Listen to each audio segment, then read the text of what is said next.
Donc bonjour tout le monde, avec une autre application sur le champ électrostatique. Et maintenant on va voir un champ créé par un disque. Donc comme pour l'aspire, donc je vais dessiner le disque. Donc la seule différence entre un disque et une spire, c'est qu'un disque il est plein de l'intérieur, d'accord? Donc de centre O. Et on va calculer donc le champ créé par ce disque-là sur un point M de l'axe Z. D'accord? Donc pour faire cela, donc toujours le disque il est chargé par des charges continues de densité sigma. D'accord? Donc puisqu'on a une surface, on va prendre sigma, d'accord? Et je vais prendre un petit élément, voilà, un petit élément de surface ds chargé avec des charges dq, et on sait bien la relation, donc dq est égal à sigma fois ds. D'accord? Parce qu'on a des charges surface, on a une surface. Donc je vais voir en premier temps le champ électrostatique créé par cet élément de surface ds sur ce point M. D'accord? Donc sigma est supérieur à 0, on la prend supérieur à 0. Donc le champ va être orienté comme ça. D'accord? Ça, c'est R, bien sûr, et ça, c'est le vecteur directeur U.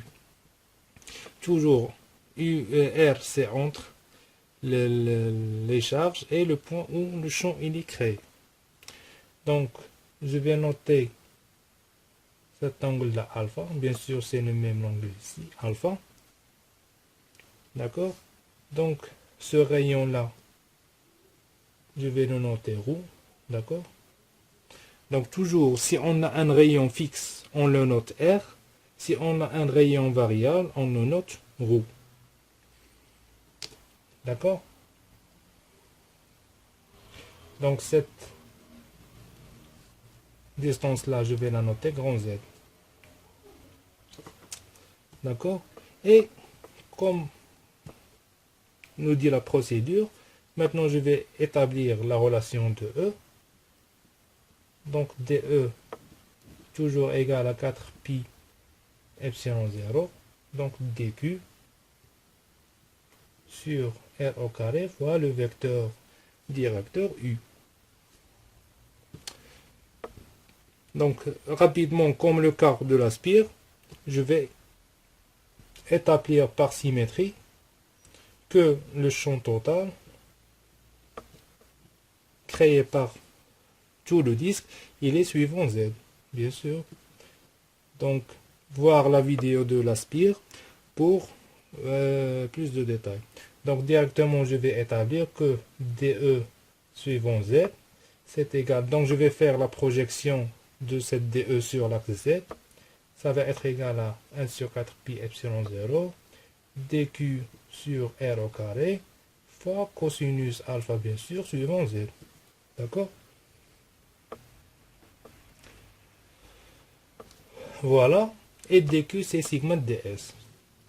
Donc, ça va être égal à 1 sur 4 pi epsilon 0 sigma ds sur R au carré fois cosinus alpha suivant Z. Maintenant, je cherche toujours le paramètre d'intégration qui va me permettre de parcourir tout le disque pour pouvoir calculer le champ de tout le disque sur ce point M. D'accord? Donc, ici, on a une surface, donc ça va varier un peu de l'exemple du cercle. Pourquoi? Parce qu'on veut parcourir tout le disque. Donc, comment on va faire? Donc, je dois avoir une variable qui me permet de tourner, d'accord, pour faire la rotation, et une variable qui change de distance. Donc, les deux variables d'intégration sont donc phi, cet angle-là phi. Donc, pour bien comprendre cette notion-là, je vais prendre un élément ds. Voilà le centre O, d'accord? Et c'est ce rayon c'est ρ et cet angle c'est phi. Bien sûr, si cet élément-là c'est ρ, donc ce petit élément, on va le noter d ρ.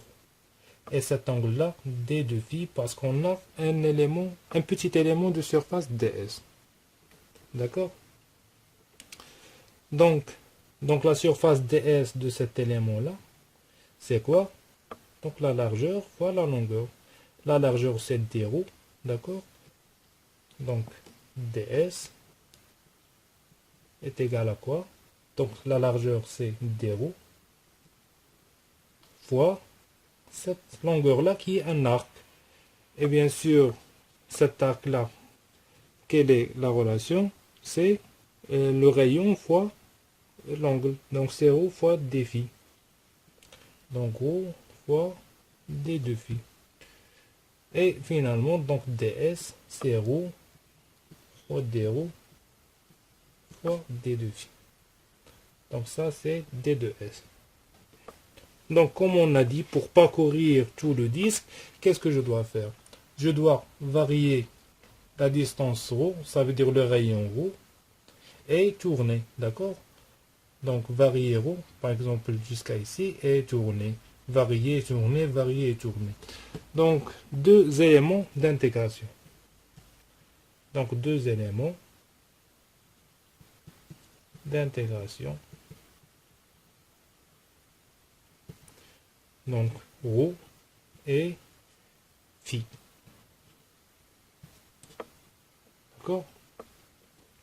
Donc maintenant, on va écrire tous les autres éléments en fonction de ρ et de phi. Donc toujours, j'écris des relations que je vais utiliser à côté. Donc toujours r au carré cz au carré plus ρ au carré. La relation de Pythagore. Cosinus alpha cz sur r.